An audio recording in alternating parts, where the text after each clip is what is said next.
Cooper, right? What? The Cooper and Anthony Show. Why? Did you bring a sweater with balls too, Cooper? She's not listening, so we can Not say listening to us. What'd you say? I said, did you bring sweaters with balls too? Oh, you got sweaters with balls? Oh my God, sweaters with balls. Yeah, look at my ball sweater. Look at my ball sweater. I know. I do.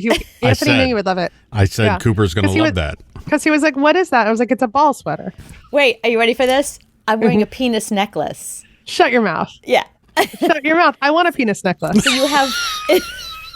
So do You I. have balls. Why not? See, here's women in 2024. You got balls. I got a penis. I got balls. You got a penis. Yep. Yeah. Yep. I'm here for that. I want that penis necklace. I'm very here for this. And I don't have either. So No. and that is the very definition of 2024, my friend. Exactly.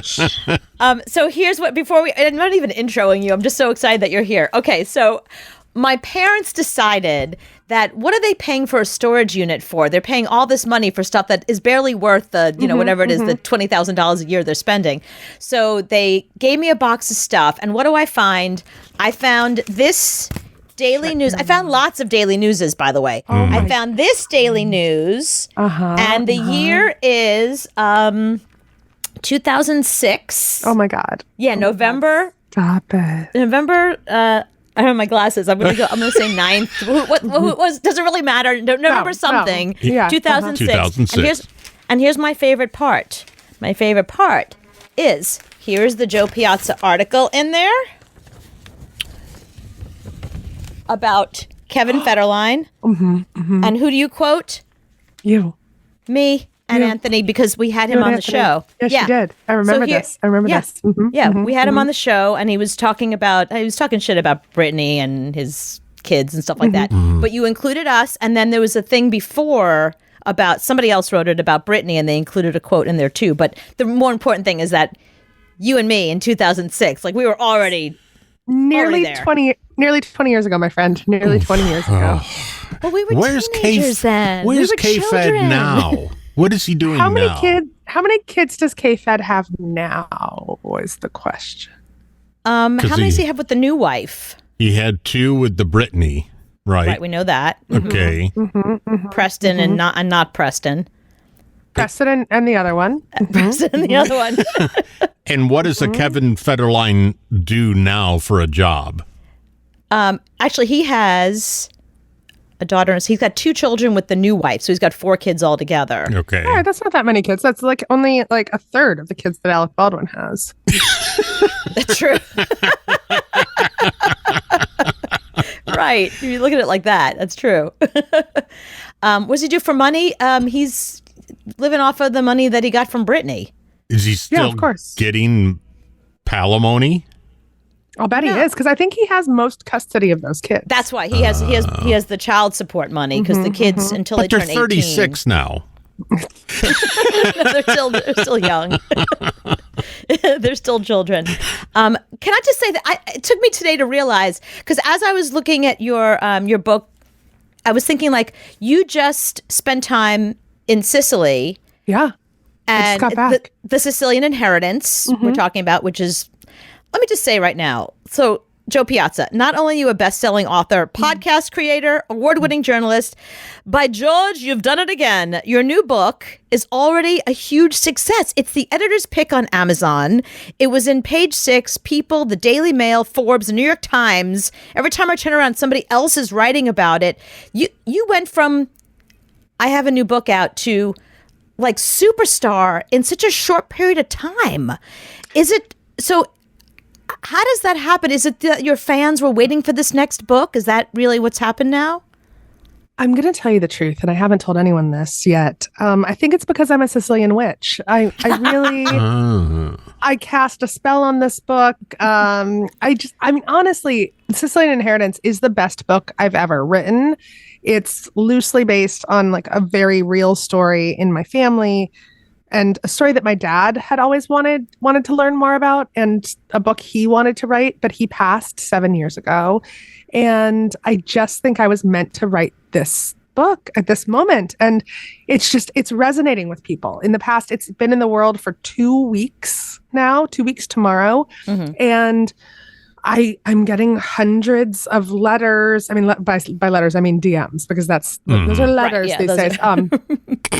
Hundreds of DMs a day from people telling me that they read it in one night, that they just couldn't put it down, that they loved it. And I love it so much. And I feel like this story really wanted to be told. And it's great. It's the most personal one you've written so far. It's the most personal one I've written so far, but it's also, it's the most fun one that I've written so far. And I started writing this. I've been thinking about it for a long time, but I started writing it during the pandemic when I think we were just desperate for fun. I was stuck in my house with my husband and 2 small children. And all I wanted to do was go to Sicily and eat delicious food and drink delicious wine and maybe have sex in a beach cave. Sure. And so I wrote those things. I was like, here's all the food. Here's all the wine. Here is all the sex in the beach cave. And I just wanted to write an adventure. And so this book it's fun. It's delicious. It is an escape, which I think is the perfect summer read right now, because the world is weird and crazy and very dark, like generally in the news. And so this just like lets us escape and lets us have fun again. But because it's me and I can't help myself, it has the right dose of bold, ambitious women taking on the patriarchy. So it's not one of those books that makes you feel much dumber for having read it, because there's a lot of those out there. There's a lot of those out there. I never name names, but there are a lot of dumbed down books out there. So I mean, this is going to Cooper wrote 6 of them. I wrote like 6 of them. Shut your mouth. You can name names. You can say me. I'm right here. I know who you're talking about. You shut your mouth, Anthony. I have gloriously reviewed every single one of Cooper Morris's books. And if she cleaned out that storage unit further, she would find my reviews in the New York Daily News. That's right. I did. Well, you know what? I have a whole stack of them, so we can go through them. Oh my God, can we go through them? I'd like to go through them and just find out how many times did the editors of the New York Daily News put Joe Piazza in a bikini in 2006? Because it wasn't once, it wasn't twice, it was 7 times. Okay. Really? I'm going to go back and count. Yeah. Anytime young women complain to me about a toxic workplace these days, I'm like, let me tell you how many times I got put on an assignment in a bikini. That's mind-blowing if you think. I mean, through a 2024 lens, you kind of feel like, how did that happen once, let alone 7 times? 7 times. They're like, who's going to try out to be a Jets cheerleader? Piazza. Who's going to be the boxing ring girl? Piazza. Right. Who's going to sneak into Eli Manning's wedding in Cabo? Piazza. The minute this interview's over, I am Googling that. So I'm just letting you know. Anthony, I'm so here for you too, because I Google, who's going to dress up like Sienna Miller did, only wearing underpants and fishnet tights and walk down 10th Avenue is the best one that you should I know. Google. That is a good one. That was the cover of the newspaper. But that picture was so good. Googling that. Googling that. Please, but again, please do. Now that I'm a 43-year-old woman with 3 children, I'm like, I was so hot. I want everyone to look up these pictures and ogle me. You still are. You're still a sex symbol. Thank you. I do feel like a sex symbol. Yeah, it's just I think more now. Sex symbol with like, because I think I'm more confident now is the thing. And see, now you're like getting a glimpse into my real life, because I've got a screaming 4-year-old about to join us. This is my life now. Party girl Piazza goes from trying out to be a Jets cheerleader to screaming 4-year-old at bedtime. Well, the crazy thing is, so I did do research for this book in Sicily. Like once we were allowed to travel again, I went to Sicily. I took my entire family there. 3 kids under the age of 6. Okay. Oh my! I don't like taking them to the Walmart. And you're going to take them to Sicily? What is wrong with you? I took them to Sicily. Can you put them underneath the airline with the dogs? Can you check them? Can I check my child? Can I check my baby, please? I've tried. The airlines don't. They charge you too much. They charge you extra. It's very expensive. Yeah, by the weight. But I will say, my kids are those kids that like they'll lay on the floor, like the floor well. like underneath the seats, and they're super happy. They're super happy down there. So you could store them under, like, as long as you could store them under the seat in front of you.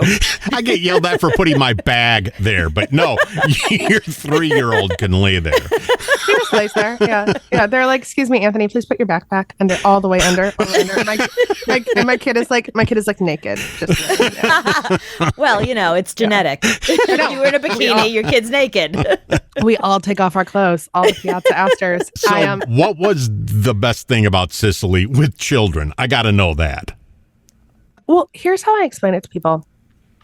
Being home with children sucks. So it's going to suck anywhere. It might as well suck in Sicily. Like, so it might as well be, and I love them, whatever. It might as well be hard somewhere beautiful with delicious food and delicious wine. Right. But it does take 17 days to get there. That's the problem. It takes about 2 days to get there. The flying part is not ideal, but I had to go because the book was written at this point, but I had to do 2 things. One, I really wanted the food to be perfect. So for every single meal that I describe in the book, I went back and ate it again and then rewrote the entire scene. Wow. I was like, I will nail this. And then I finished the book. Like I said, it's loosely based on the real life murder of my great-great-grandmother. But I just wanted to make it up, right? Like, we're Italian American. We love making stuff up. And I wanted to use my imagination to imagine what could have happened. But then, because I'm a psycho content creator, once that was over, I decided, well, now I have to solve the murder in real life. And I have also created a true crime podcast, also called The Sicilian Inheritance, where I solve the murder.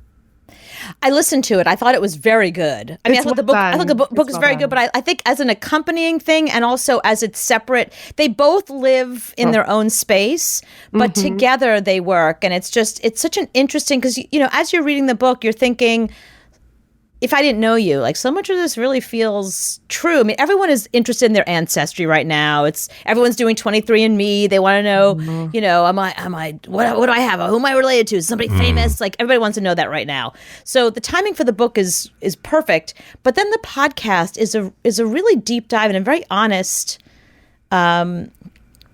I don't know. It's just as relatable. I thought it was very interesting, and I thought I loved your relatives who were like, I don't know, it's something we used to talk about back in the day. Like, I love how like I know, just so real and. I mean, Italian. their voices, they're so Italian. They're also like so Northeastern PA. Yes. And yeah, I mean, my whole family's been passing down this story since as long as I can remember, but it's always different. The men always think that Lorenza was killed by the mafia. The women always think she was killed because she was a witch. And no one knows what really happened. So I went back and I'm essentially proving all of them wrong. Like, I'm just like finding all of this evidence. Like, there's twists and turns. And if you've listened so far, you know that there's a big bombshell in I don't want to give anything away because I want people to listen to it, because it's real. It's so well done. And I like every little aspect of it. The fact that you interview your own family and you have, audio from your dad, right, on the phone, voice message. Or, was that a voice message or what was that? Voice message. Yeah, I thought that was really interesting. So it's really... You really do a good job of painting the picture and telling the whole story. And then you're right, there are twists and turns and it's very unpredictable. So I would recommend that people read the book and listen to the podcast. Yeah, I think you can do both at the same time because, I mean, there's no spoilers. If you just want to live in this crazy world of Sicily, and that was my, like, the first thing I really wanted to do. I'm like, Sicily is a weird place. It is not Europe. It is something totally different. And that's why I love it, because it's beautiful and also damaged. And the food is incredible and the people are so friendly, but they've also been scarred by just like years of poverty and, control by criminals and the mafia. And so it's a place unlike any other in the world that I've been. And I wanted that to come alive on the page and then in the podcast, The Sicilian Inheritance too. If you had to tell people to eat one thing in Sicily, what would it be? Oh my God, why would you just eat one thing? Like, that's crazy. Like, no, if I have to go to Sicily, I cannot not eat this thing. No, but I just think it's cruel to be like, you're just not. I mean, I have a whole 5-course meal that I want you to eat in Sicily is what I want. I want you to sit down and order yourself a nice Sicilian Negroni, which is kind of like a regular Negroni, but stronger and sexier with blood orange juice. Mm-hmm. And then you're going to start out with an arancini, which is this fried rice ball stuffed with mozzarella and ricotta and a like wild boar ragu, like a meat sauce. Mm-hmm. And then we're going to move on to a cheese course, which has this ricotta whipped with honey and crushed pistachios, served on like a toasted bread with the local olive oil, which the olive oil is very grassy. It tastes very grassy and like earthy almost. I mean, I'm not like a wine tasting person. I think those people are kind of bullshit, but this olive oil does taste different, I gotta tell you. And then you go into 9 different plates of pasta because you can't, like the restaurant that I describe in the book is based off the restaurant in my family's hometown called Bologna. There's no menu. You just sit down and they bring you stuff and they just keep bringing it and bringing it and bringing it. So you get like a truffled gnocchi, a like long braised pork bucatini, a bucciate with like crushed up tomatoes and a creamy sauce, and then a squid ink risotto that has been simmering for 3 days. Wow. That's special. It's like Olive Garden. Well, exactly. And they, Just like Olive Garden. You know what else? Exactly like Sicily. You Olive could have Garden. gone to Olive Garden. You know what else, Anthony? They also have unlimited breadsticks. Do they see? That's the thing. They got the salad and the breadsticks, and You don't want to you're fill like up on the family. breadsticks. You don't want to do. That's the trick. You can't fill up on the breadsticks. Just like the Olive Garden. Just like Why the would Olive you? Garden. Why would you go to Sicily when you could just go to the Olive Garden? I actually, you know what? Maybe we've hit on something. Okay, maybe we should make a brand partnership of the Sicilian Inheritance with the Olive Garden, where you come in and you get a book and also unlimited breadsticks. Yeah, and salad. Ooh. And salad, all the salad you can eat. All of the iceberg lettuce salad that you can eat. And all the free cheese that they grade. You can just get it for days and days. See, that's the thing. My in-laws, if I was to go to Sicily with them, they would go to Olive Garden. They would say, let's go to Cracker Barrel. No, we're in Sicily. We got to eat. No, let's go to, I feel like Cracker Barrel. It's kind of like my parents. My mom and dad went to Sicily when I was in my early 20s. They renewed their vows there, despite the fact that they hated one another. And they packed an entire suitcase just full of cool menthol cigarettes. Just sitting there smoking. Ciao. And I was like, like you're in like, a place where people smoke constantly. And they're like, they don't have these. I'm like, no, they don't. No, they don't. There's a reason why they don't have them. There is a reason. There is a reason. A whole suitcase. Anthony, are you Sicilian? Yes. You Shut are? up, Anthony. How many You years- are? Yes. Wow, I didn't know that. Yeah. Where are you from? Messina. Messina. Right outside Messina. It's St. Pedro, Nisida, something like that. My grandfather could tell you exactly. Because my grandfather, when I was growing up, the whole time, he would say that he would walk home back to see the relatives during summer and then walk back. So I just thought Michigan to Sicily was walking distance. Right. Yeah, that makes sense. If you're Jesus. Totally flies. Yeah, absolutely. Have you been? No. Oh my God, Anthony, we've got Cooper a won't let me trip for go. you. Cooper will not let me go. She won't give me a day off. I mean, she's a that she's means a ball he needs a buster. vacation, and that's just not happening. There's no time for that. There has not been time for that. He's working. He's very busy. He's very busy. He actually is. No. Mm-mm. Is there internet in Italy? No. Actually, no. I'm sorry. See, then I can't go. Cooper won't let me go. It just wouldn't work. I'm sorry, Anthony. I'm sorry to crush your dreams. You're not going to Sicily. But you know what you can do? You know what's the next best thing to going to Sicily? Read the Sicilian Inheritance, Anthony. That's right. Read the Sicilian Inheritance. Exactly. Well, I think that the Sicilian tourism department should now be paying me because the New York Times review actually said that she stopped reading and went and looked up plane tickets to Sicily. People want to travel to Sicily after reading this book. Right. Without they their should- kids. You should at least get a free trip out of it. I should 100% get a free trip and also maybe a parade. So I have a question for you, only because when I went back and looked at how long you've been writing for and writing well, when did you first know you can write? Oh my gosh. I mean, I've been writing since I was a kid. Like I would just write stories and stories and stories. And then I stopped, when I was in high school because it didn't seem Because of boys. But yes. 'Cause I was Penis got in the way of writing. Penis got in the way. I was just so busy with the penis. Thank God my dad's dead right now. Otherwise, you'd be like, you got to delete that whole podcast. Yeah, but we won't. But because also in my old age, I have no filter any longer. No, I got distracted because I thought that I should do something, that made me a shit ton of money. I was like, oh, all right, well, I'll be a lawyer. Or my dad ended up being a lawyer, a very boring claims attorney instead of being the writer that he wanted to be. But then I started writing for the newspaper in college at Penn, mostly because it meant that as a food reviewer, I got to eat out at nice restaurants like the Olive Garden for free. And nice. I know. I've always been classy, and I just got the bug. And then I started interning at the Times. I went to Columbia J School, and then I've been a writer and reporter, and now a novelist ever since. I remember when you went into novel writing, the transition between writing articles and I think I'm going to write a book. Yeah. And I interviewed you for my first book. I know, I remember. Yeah. And I remember thinking to myself, how has she not been writing books all along?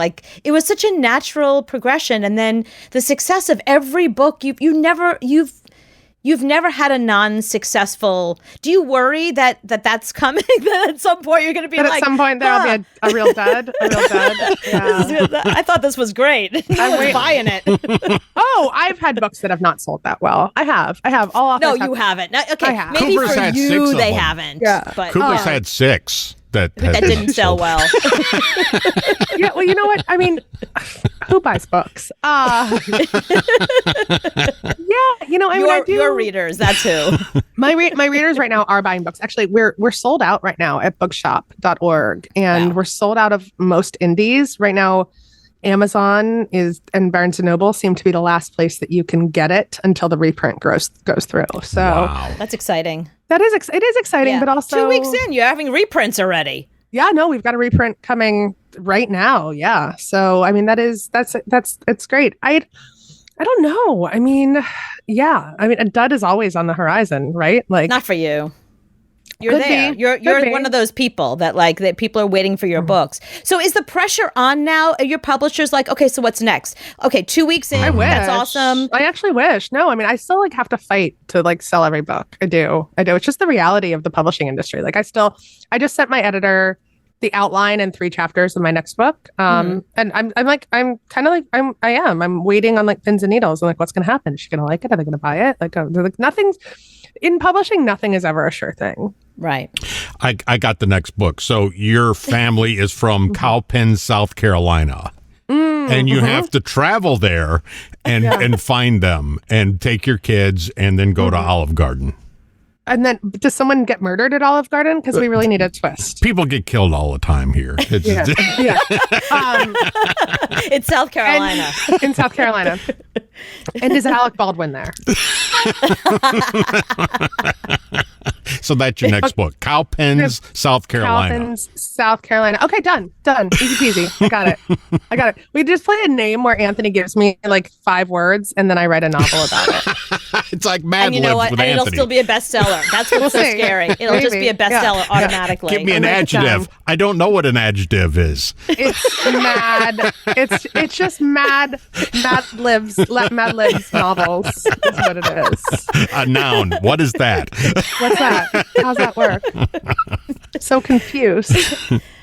Well, I'm very excited for you. You are one of the few people I know that the success you've had, you have earned, you deserve, you've worked hard for. Mm-hmm. You're not somebody that woke up one day and thought, I think I'll write a book. You have been writing since you were a fetus. You went to J school. You've been writing. I mean, you really except for that time when I got distracted by penis. But, right. That was short period of time. Do you miss writing about and talking about celebrity, by the way? Sometimes I do. I loved being a celebrity writer and a gossip columnist, and I think back on it very, very fondly. Like, I think it taught me to be a great reporter and a very nimble writer, because you've got to keep going, right? Like, you've got to keep writing. You need a story every single day. The news never ends. And I mean, it's a fascinating subject. And I think that covering celebrities when I was doing it was important, but it's even more important now because they're so influential in, just changing hearts and minds, but also in terms of money and power and like how much like brand they control these days. So I think that's really important. And I don't think they're being covered enough now, especially now that they've kind of taken on their own news media with their social media. But I think that kind of takes the bloom off the rose a little bit. I think it was exciting, like the Oscars, for example. I watched it. It was okay. But it's like I already saw what they were wearing on their Instagram because they were trying on outfits for you and showing you what they're showing up in. So by the time they go to the red carpet, it's like, oh, yeah, I saw that on Instagram. And they've told you so much about them. I feel like they've taken the celebrity out of it. The celebrity out of it. Yeah, exactly. Yeah. No, I feel that. Exciting. I feel that. It is less exciting. It's less shiny. It's less shiny and pretty. But on the other hand, they now feel like, we cover them, so we kind of think about them differently. I think that the average person has a more parasocial relationship with them. Like, they feel like they're genuinely friends. Yeah. So they can sell them things more easily. Mm-hmm. Yeah. They call it the zone of intimacy.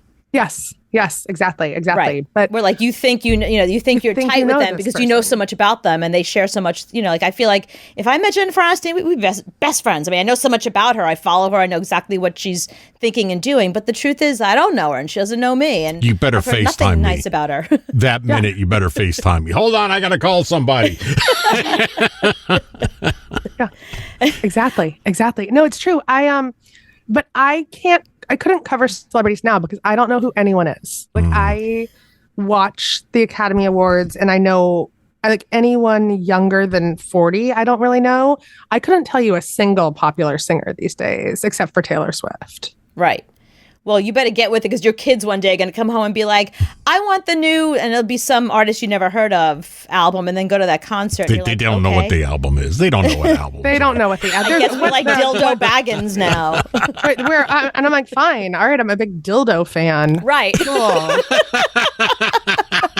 Love dildo baggins. So is Cooper. Cooper loves dildo baggins. I do love dildo. It's very true. Dildo's the best. All right, Jo Piazza, thank you so much. I'm so excited for you. The book is The Sicilian Inheritance. Check out the podcast as well. You've got so many cool things going on. I can't wait to see what's next for you. Thank you so much for doing our show. I feel like you're a celebrity now, so we're really grateful to have you. Oh, shut your mouth. I would talk to you every day, all day long. I want to come to your house and dig through those old Daily News and then like wallpaper the bathroom with like my face. There's so many of that. And and here's the thing. This one's the only one that I have that's just the pages that we're in. The others, I have the entire thing. I don't know why I saved the whole paper. It's like, why do I care what the But why not? Why not? Yeah. Like, I love a real paper. I love physical paper. Oh my God, I've got an angry child running in here. She's gonna kick my ass. Is what she's gonna do. All right. Well, we're gonna go look at. She's also probably gonna come in here running and screaming, okay. "Dildo, dildo!" Thank you. All right. We need to go look at you in a bikini. So yes. Go look at me in a bikini and tell everyone to buy the Sicilian Inheritance. And if they buy it, then I'll send them more pictures of me in a bikini. I'm cool with that. That sounds nice. That sounds like a fair deal. Fair deal. It's like OnlyFans meets literature over here. So hot.